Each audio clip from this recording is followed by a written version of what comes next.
बोलिए भक्त वत्सल भगवान की। अब श्री पार्वती मैया, ये सुखदेव भगवान जी राधा रानी के चरणों के दास थे। जब राधा जी लीला करने आई तो राधा जी से तोते ने कहा कि माँ मैं भी आपके साथ चलना चाहता हूँ। राधा जी बोली आप जाएंगे तो वहां पर आपका भी कोई कार्य नहीं है, जब मैं लीला पूरी करके आऊं तब आप जाना। जब राधा रानी लीला पूरी करके चली गई, उसके बाद श्री सुखदेव जी आए और यहाँ पर जो शंकर जी पार्वती को जहां पर कथा सुना रहे थे, सुखदेव जी बैठे थे। शंकर जी ने पार्वती को कथा सुनाई, पार्वती जी ने आंख बंद करके कथा सुनी, उन्हें निद्रा आ गई, पार्वती जी सोने लगी। अच्छा, शर्त ये थी कि आप सो रही हो कि सुन रही हो इसकी जानकारी कैसे लगेगी? तो हुक्का देना था। एक राजा था, आप भी हुक्का देती जाओ, नहीं तो फिर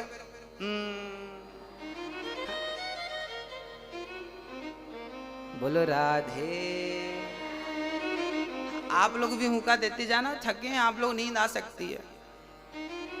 शंकर जी हुक्का सुनते गए। अच्छा, पार्वती जी सो गई ना तो तोता हुक्का देना शुरू कर दिया, और जब तोते ने हुक्का दिया, कथा पूरी हुई, शंकर जी ने जयकारा लगाई, बोलिए वृंदावन विहारी। अब उनकी नींद खुली। पार्वती जी ने कहा स्वामी जी आगे क्या हुआ, फिर क्या हुआ? शंकर जी ने कहा कथा तो पूरी हो गई, आप कहाँ थी? मैं सो गई थी। अच्छा, तो फिर हुक्का तो बराबर मिला, जवाब किसने दिया? अब शंकर जी ने पलट कर देखा तो तोता बैठा था। शंकर जी ने त्रिशूल निकाला, चोरी से तुमने कथा सुनी, त्रिशूल निकाल कर दौड़े। व्यास जी की पत्नी मासिक धर्म से निवृत्त होकर के अपने केस सुलझा रही थी। वो तोता दौड़ता हुआ आया, उड़ता हुआ, और माँ के गर्भ में, व्यास जी की पत्नी के मुख से गर्भ में चला गया। शंकर जी ने कहा देवी हमारा चोर तुमने अंदर स्थान दिया है, अपने गर्भ में जल्दी से निकालो। व्यास जी की पत्नी ने कहा शंकर जी आपका चोरी क्या हो गया? आपके पास ऐसा क्या है कि कोई चुराएगा? चोर सारे मंदिरों में जाते हैं, शंकर जी के मंदिर में नहीं जाते। चोरों को शंकर जी के मंदिर में मिलेगा ही नहीं, और शंकर जी भी बड़े भोले भाले हैं। एक बार एक चोर शंकर जी के मंदिर में पहुंच गया, कुछ नहीं मिला तो शंकर जी के ऊपर घंटा लटक रहा था, टन टन टन, बड़ा। चोर को लगा यार इसको बेचूंगा तो मिल जाएगा 2-4 हजार रुपए। अब घंटा निकालने लगा, पर शंकर जी के ऊपर कोई चेयर वगैरह नहीं थी कि पांव छिड़के निकाले। अब कुछ था नहीं तो उसने शंकर जी की पिंडी पर, शिवलिंग पर, शंकर जी पर खड़ा हो गया, और शंकर जी के ऊपर खड़ा होकर घंटा उतारने लगा तो शंकर जी प्रकट हो गए। बेटा दुनिया पुष्प चढ़ाती है, आज तूने अपने आप को चढ़ा दिया, मैं बहुत प्रसन्न हूं, बोल क्या चाहता है? पर चोर की बुद्धि भी भ्रष्ट थी। चोर ने कहा कुछ नहीं चाहता, घंटा उतरवा दो बस। ये घंटे पे हाथ लगवाओ तो ये उतर जाए, तो 2-4 हजार का काम बने। जो सत्संगी नहीं है उससे मांगना भी नहीं आता, याद रखिएगा। मांगना भी सबको नहीं आता, पता है? हम लोग तुच्छ सी चीजें मांगते हैं। भगवान के सामने, भगवान के दरबार में जाकर कभी छोटी छोटी चीजें नहीं मांगनी चाहिए। क्या मांगना चाहिए? हाँ मैया, क्या मांगना चाहिए? भगवान से कभी कुछ नहीं मांगना चाहिए। कन्हैया हम तुझसे मांगने नहीं आए, हम तुझसे तुझको मांगने आए हैं, आपसे आपको मांगने आए हैं। हम आपसे चाहते हैं, आपको चाहते हैं, आपसे नहीं चाहते। हम आपसे क्या करेंगे चाह करके? हमें कोई चाह नहीं है, इच्छा नहीं है। हमें सब तो दिया मेरे बिहारी जी ने, बिना मांगे दिया। अब क्या चाह बताओ? वृंदावन का वास दे दिया 7 दिन के लिए, और क्या चाहिए? यहां पर तो हमारे रसिक भक्त कहा करते हैं कि प्रभु नाली का पानी पीना पड़े तो मैं नाली का पानी पी लूं, भक्तों का जूठन खाना पड़े, आप पत्तल में खा के जो फेंक देती हो वो चाटना पड़े, खाना पड़े, मैं वो खा लूंगा। पर बिहारी जी मुझे ब्रज से कभी दूर मत करना, मैं जूठन खा लूंगा। मैं आपकी रज नहीं छोड़ना, मतलब मैं वृंदावन को नहीं छोड़ना चाहता। ऐसी बात यहाँ के रसिक भक्त कहा करते हैं। यहाँ का बास बहुत बहुत पुण्य से मिलता है मेरी माँ, बहुत पुण्य से। इसलिए यहाँ आप आ गए हैं, ये आपकी खुश नसीबी है। यहाँ बिहारी जी आपको जितने दिन रोक के रखे हैं, ये बिहारी जी की कृपा। चल पड़े यम प्रव्रजंत मनुपेत मपेत कृत्यम। यम सुखदेव जी, सुखदेव जी जब चले तो व्यास जी ने रोका। पुत्रेति तन्मयतया, पुत्र पुत्र, बेटा रुक जाओ, तुम जन्म लेते ही निकल पड़े भाई, शादी विवाह कर लो, बच्चे आदि कर लो, फिर चले जाना।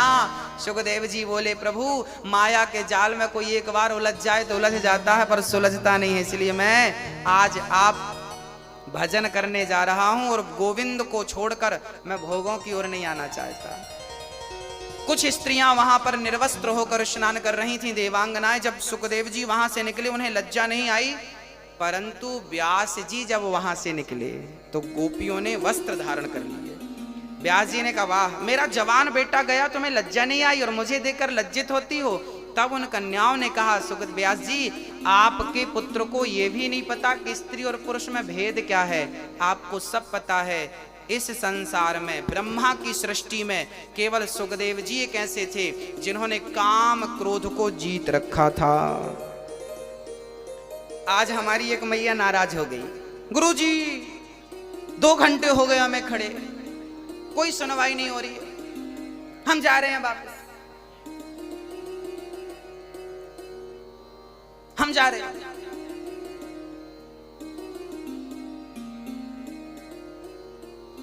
है ना, होता है जब आप लोग बहुत देर तक खड़े रहते हैं, आप परेशान हो जाते हैं, तब आप ना चाह करके भी बोलते हैं। देखिए वृंदावन में आके पहली बात तो कभी हमें गुस्सा नहीं करना, और यहां आके हम कभी ये नहीं कह सकते कि हम जा रहे हैं। हाँ, धोखे से मत कहिएगा, क्योंकि ये बात यदि बिहारी जी ने सुन लिया तो बिहारी जी कहेंगे फिर जाओ, क्योंकि यहां आप आए हैं, आपकी मर्जी से नहीं आए। मैं फिर से कह रहा हूं, आप आए नहीं हैं, यहां बिहारी जी ने आपके अंदर प्रवेश करके ये प्रेरणा दी है कि चलो मेरे दर पे आओ। हाँ, यदि थोड़ी सी असुविधा हुई है हम उसे स्वीकार करें और सुधार करेंगे, पर आप धोखे से ये मत कहिए कि हम जा रहे हैं। हम सुन लेंगे तो चलेगा, पर बिहारी जी नहीं सुने ये बात, है ना। दूसरी बात यह है, सुखदेव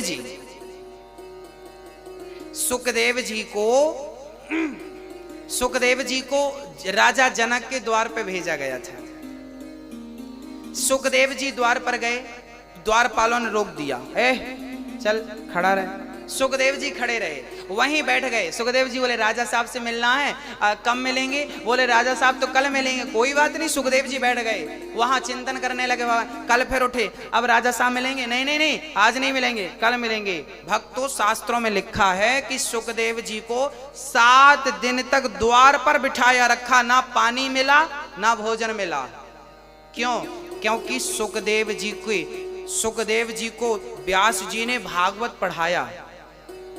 तो व्यास जी को लगा मैं अपने बेटे को भागवत तो पढ़ाऊंगा, क्या मेरा बेटा भागवत पढ़ने के योग्य है?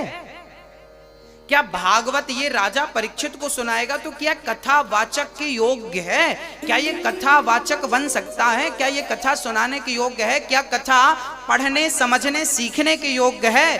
तब पिता स्वयं व्यास जी ने अपने पुत्र सुखदेव जी को भेजा और जनक से कहा कि आप मिलना मत, मैं इसकी परीक्षा ले रहा हूं। 7 दिन तक द्वारपालों ने जलील किया सुखदेव जी को। चल यहाँ बैठ, यहाँ नहीं, चल यहाँ बैठ।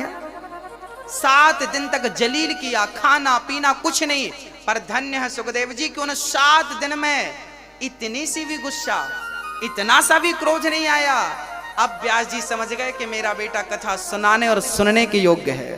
देखिए, कथा सुनने का योग भी सब नहीं है, याद रखिए। आप लोग सुन रहे हैं, आप ईश्वर की कृपा है, पर कथा सुनने के योग को कौन है? सुनाने की काबिलियत किसके अंदर है? जिसके अंदर गंभीरता हो, सहनशीलता हो।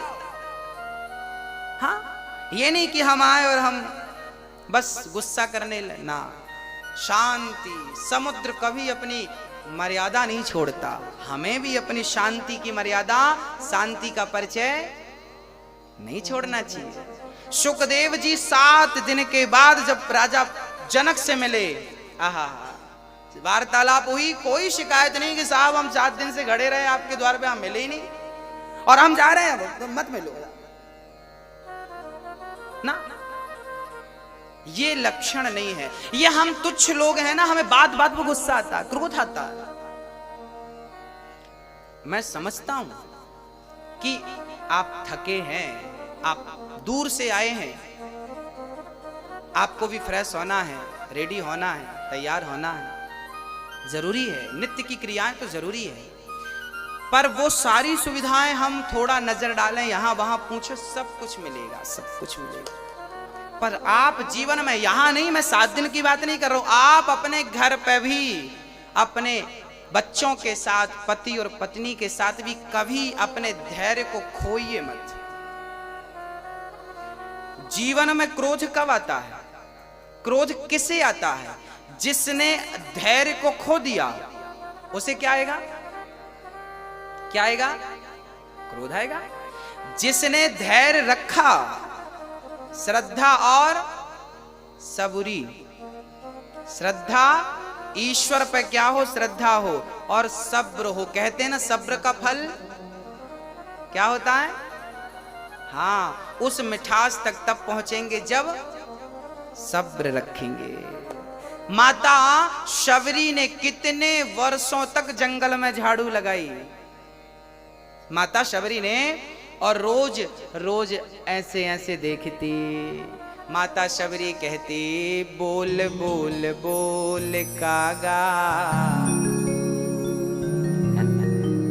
माता शबरी कहती कि बोल कौआ, मेरे राम कब आएंगे? हो बोल बोल बोल कागा, राम कब आएंगे? शबरी की झुपड़ी आके भाग खुल जाएंगे। शबरी की झुपड़ी आके भाग खुल जाएंगे। बोल बोल बोल कागा, राम कब आएंगे? पूरी जिंदगी इंतजार, आए नहीं राम जी, लगाई कहाँ देर रे। हाँ, शबरी ने रखे हैं चुन चुन के पेड़ रे। किसी ने कहा राम जी आएंगे तो क्या करोगी? राम जी आएंगे, हम जंगल को जाएंगे, जंगल में जाके मीठे मीठे बेर लाएंगे, और बेरों का भोग अपने राम को लगाएंगे। बेरों का भोग अपने राम को लगाएंगे। बेरों का भोग अपने राम को लगाएंगे। बोल बोल बोल कागा, राम कब आएंगे? पूरी जिंदगी निकल गई पर सेवा नहीं छोड़ी, पूरे जंगल में झाड़ू लगाती। किसी ने कहा माता शबरी ये पूरे जंगल में झाड़ू क्यों लगाती है? बोले कब आ जाएं, कहां से आ जाएं, कोई नहीं जानता। मेरे राम के चरणों में कांटे ना चुभे, कंकड़ ना चुभे, कोई पत्थर ना लग जाए, पूरा जंगल साफ कर देती है। सेवा नहीं छोड़ा माता शबरी ने। और हमें भी क्या नहीं छोड़ना चाहिए? सेवा। माता शबरी राम की सेवा क्या करती थी? झाड़ू लगाकर अपने गुरुजी के बर्तन धुलती थी, गुरुजी के चरणों की सेवा। जिस रास्ते से गुरु निकलते झाड़ू लगा देती। वो राम को नहीं जानती थी पर गुरु को जानती थी, और गुरु को जान गई तो गुरु ने राम तक पहुंचा दिया। यही गुरु का काम है। जो गुरु तक पहुंच जाता है वो राम तक पहुंच जाता है। इसलिए जीवन में गुरु की आवश्यकता होती है, क्योंकि गुरु तक शबरी पहुंची तो राम तक पहुंची। माता शबरी को राम तक किसने पहुंचाया? मतंग मुनि ने। आपके गुरु का नाम क्या था? जब गुरु जी मरने लगे, जिस दिन राम जी का वनवास हुआ उस दिन मतंग मुनि ने अपना शरीर पूरा किया। पर मतंग जी जब जाने लगे तो माता शबरी बोली, गुरु जी कहाँ जा। देखो शबरी कितनी भोली थी, वो ये भी नहीं जानती थी कि मरना क्या होता।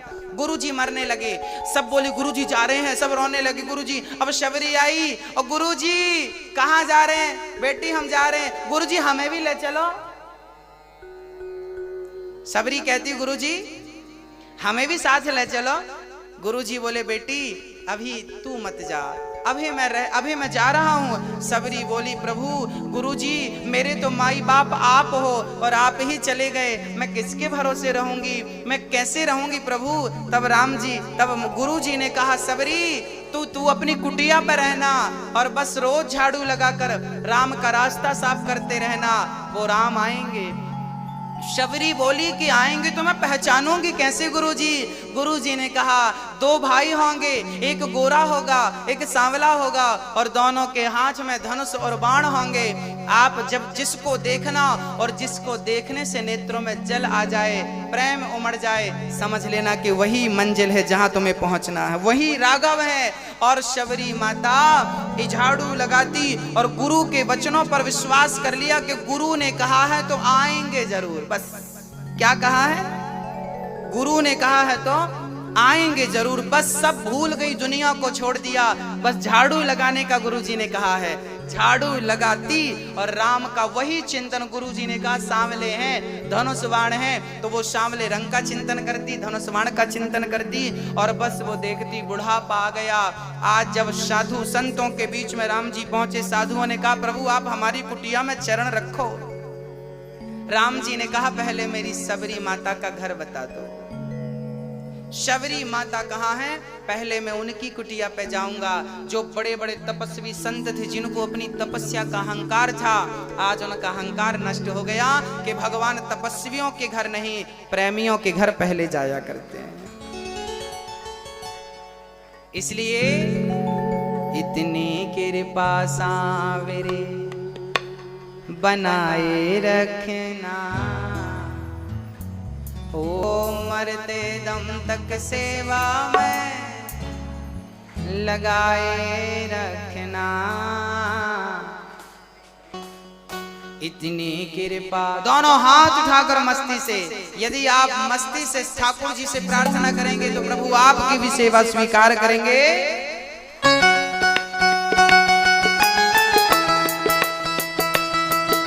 दोनों हाथ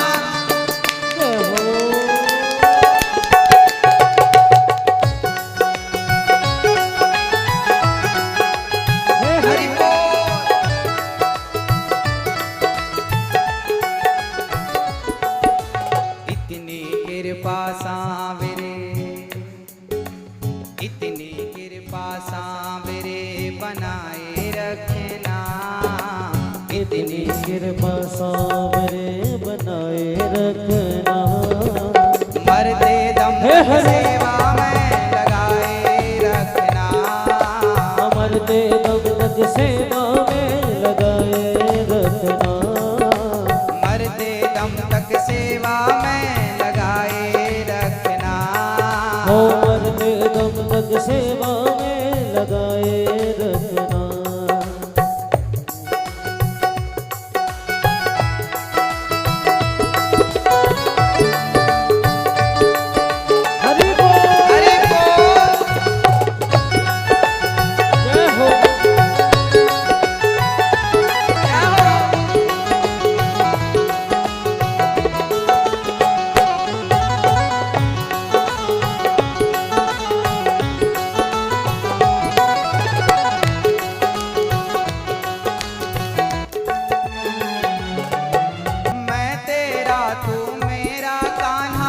राजी मैं राजी, मैं तेरा तू मेरा कान्हा, तू राजी मैं राजी।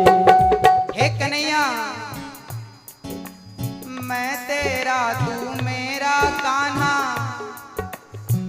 राजी मैं राजी मैं तेरा तू मेरा कान्हा तू राजी मैं राजी। तेरे नाम पे लिख दी मैंने इस जीवन की बाजी। तेरे नाम पे लिख दी मैंने इस जीवन की बाजी। हे कन्हैया, आज मैं अपने नाम की रजिस्ट्री तेरे नाम कर रहा हूं। आज से मैं तेरा और तू मेरा, मैं तेरा तू मेरा कान्हा तू राजी मैं राजी। तेरे नाम पे लिख दी मैंने इस जीवन की बाजी, इस जीवन की